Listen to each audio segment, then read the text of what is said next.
Hello बच्चों, welcome to online classes. तो बच्चों, हमारा फर्स्ट चैप्टर चल रहा था रासायनिक अभिक्रियाएं एवं समीकरण। और इसमें मैंने आपको बच्चों, इससे पहले वाली जो वीडियो थी उसमें मैंने आपको बताया था, ये पढ़ाया था कि उपचयन, अपचयन और उपचयोपचय अभिक्रियाएं, यानी कि oxidation, reduction and redox reactions पढ़ाई थी मैंने। ठीक है। तो आज हमारे पाठ, हमारे जो बुक है उसमें कुछ क्वेश्चन दिए हुए हैं, तो इनको हम करेंगे। जैसे कि ये क्वेश्चन दिए हुए हैं, लोहे की कील को कॉपर सल्फेट के विलयन में डुबोया जाता है तो विलयन का रंग क्यों बदल जाता है। वैसे तो मैंने आपको ये बता रखा है जब मैं पढ़ा, लेकिन फिर भी देख लीजिए। अगला है क्रियाकलाप 1.10 से भिन्न विस्थापन अभिक्रिया का उदाहरण दीजिए। यानी कि जो ये मैंने बताई थी आपको द्विविस्थापन अभिक्रिया का, क्रियाकलाप 1.10 के माध्यम से जो द्विविस्थापन अभिक्रिया बताई थी उसके अलावा कोई अन्य अभिक्रिया समीकरण देनी है द्विविस्थापन अभिक्रिया की। और अगला है निम्न अभिक्रियाओं में उपचयित तथा अपचयित पदार्थों की पहचान कीजिए।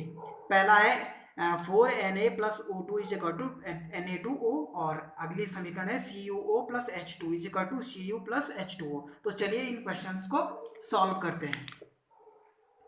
ठीक है। तो सबसे पहले, लोहे की कील को कॉपर सल्फेट के विलयन में डुबोया जाता है तो विलयन का रंग क्यों बदल जाता है। ये एक्टिविटी कराई थी मैंने आपको। ठीक है। इसमें मैंने आपको बताया था, शॉर्ट में देख लीजिए थोड़ा, कि एक कॉपर सल्फेट का विलयन लिया था मैंने जो लगभग नीले रंग का होता है। ठीक है।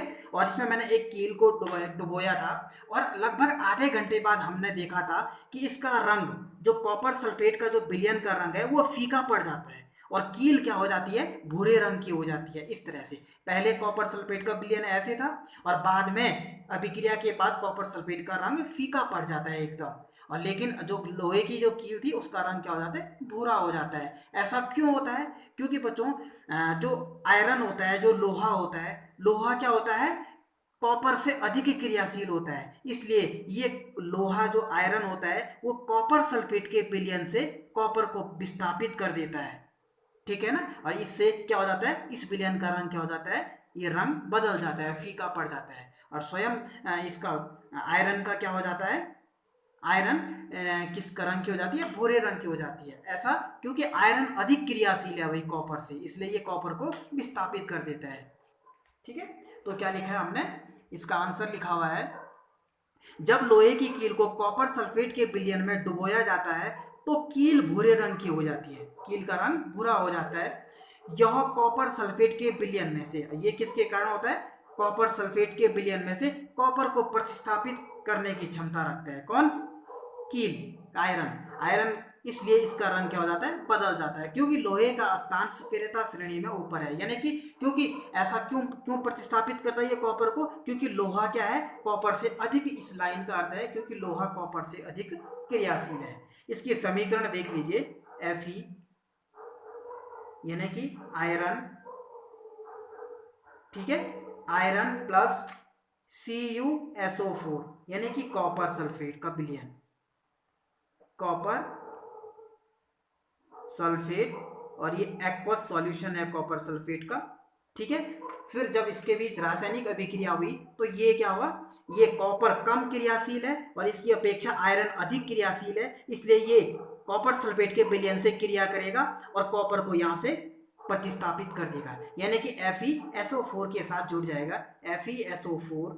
ठीक है। Iron sulphate, silver, sorry, iron sulphate, ये है आयरन सल्फेट, और प्लस कॉपर क्या होगी, प्रतिस्थापित हो जाएगी। तो ये इसका कंप्लीट आंसर हो गया। ठीक है, प्रश्न नंबर 1 का। ठीक है। ठीक है। क्वेश्चन नंबर 2 देखिए, क्रियाकलाप 1.10 से भिन्न द्विविस्थापन अभिक्रिया का उदाहरण दीजिए। यानी कि मैंने आपको एक क्रियाकलाप कराई थी द्विविस्थापन अभिक्रिया की, ये क्रियाकलाप जिसमें सोडियम सल्फेट और बेरियम क्लोराइड को आपस में मिलाया जा रहा था, और बेरियम सल्फेट और सोडियम क्लोराइड बन रहा था। ठीक है, आप देख लीजिएगा वीडियो में ढंग से, वहां पर आपके समझ में अच्छे से आ जाएगा। ठीक है। हाँ। तो इस जो ये यहाँ पर जो ये, इसके अलावा कोई अन्य समीकरण देनी है हमने। ठीक है। ठीक है। तो देखिए यहाँ पर एक दूसरा एग्जांपल दूंगा मैं। AgNO3 silver nitrate,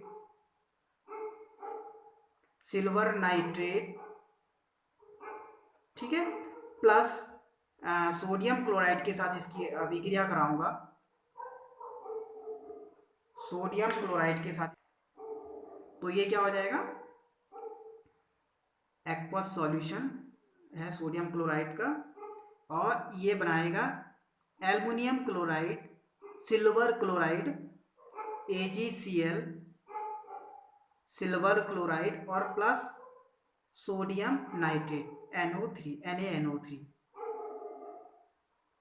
sodium nitrate aqua solution, ये सॉलिड है, सोडियम नाइट्रेट,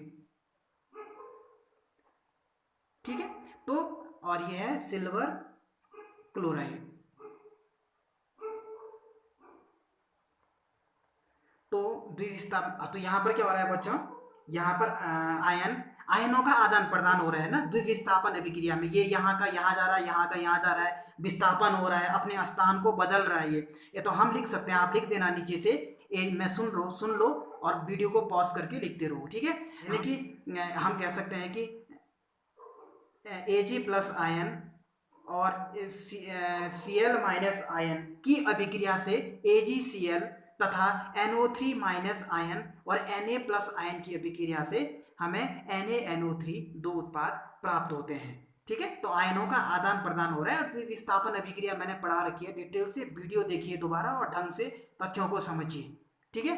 हाँ, तो ये दूसरी समीकरण हो गई। अगला क्वेश्चन है, निम्न अभिक्रियाओं में उपचयित तथा अपचयित पदार्थों की पहचान कीजिए। एक समीकरण दी हुई है, 4Na+O2 गैस फॉर्म में है, ठीक है, ये सॉलिड है, और प्लस Na2O बन रहा है। यहां पर देखिए सोडियम, मैंने उपचयन अपचयन अभिक्रिया इससे पहले वाले लेक्चर में पढ़ा रखी है, आप उसको देख लीजिए ठीक से, फिर समझ में आएगा भाई, ठीक है। सोडियम के साथ यहां देखो ऑक्सीजन जुड़ रही है, तो मैंने हमेशा आपको इससे पहले वीडियो में बताई थी, हमेशा क्या होता है कि जब ऑक्सीजन जुड़ती है, या तो ऑक्सीजन जुड़ेगी या हाइड्रोजन की कमी होगी, दोनों में से कोई भी एक परिस्थिति अगर उत्पन्न हो रही है, या तो ऑक्सीजन का जुड़ना या हाइड्रोजन का कम होना, तो वहां पर क्या होगा, उपचयन होगा, ठीक है। तो सोडियम के साथ क्या हो रही है, ऑक्सीजन जुड़ रही है, यानी कि इसका क्या हो रहा है, उपचयन यानी कि ऑक्सीडेशन, ऑक्सीजन जुड़ रही है, ऑक्सीडेशन। अब यहां पर देखो ऑक्सीजन प्रोडक्ट में है, नहीं है, यानी कि ऑक्सीजन इसके साथ जुड़ करके एक प्रोडक्ट बना दिया है, यानी कि ऑक्सीजन की कमी हो रही है। तो ऑक्सीजन की यहाँ देखो कमी हो रही है, प्रोडक्ट में हमें कोई ऑक्सीजन नहीं दिखाई दे रही है अलग से, यानी कि ऑक्सीजन की कमी हो रही है, यानी कि ऑक्सीजन का क्या हो रहा है, अपचयन हो रहा है। ऑक्सीजन की कमी होना यानी कि अपचयन, ठीक है।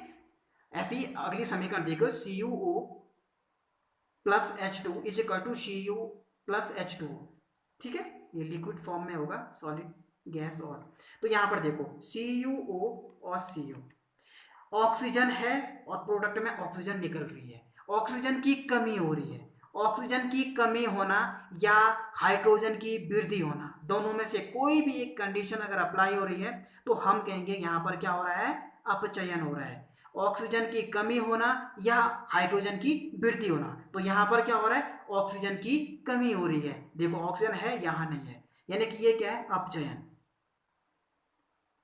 अपचयन हो रहा है, CuO का अपचयन हो रहा है, यानी कि रिडक्शन हो रहा है। H2 हाइड्रोजन है और हाइड्रोजन में ऑक्सीजन जुड़ रही है, ऑक्सीजन की वृद्धि होना या हाइड्रोजन की कमी होना क्या कहलाता है, उपचयन। आप यहां पर ऑक्सीजन, तो यहां पर क्या हो रहा है, हाइड्रोजन में ऑक्सीजन जुड़ रही है, तो ऑक्सीडेशन, उपचयन यानी कि ऑक्सीडेशन हो रहा है, ठीक है। तो इस तरह से हमने आज ये 3 क्वेश्चन किए, ठीक है। तो आगे जिसकी समझ में जहां नहीं आया है बच्चों, आप इस कमेंट बॉक्स में, नीचे कमेंट बॉक्स दिया होगा, वहां पर आप अपने प्रश्नों को, अपने प्रॉब्लम्स को लिख सकते हैं, या फिर हमारा जो व्हाट्सएप ग्रुप है वहां पर अपनी प्रॉब्लम्स को बता सकते हैं, मुझे फोन करके भी पूछ सकते हैं, ठीक है। पढ़ाई करते रहिए, ऑल द बेस्ट।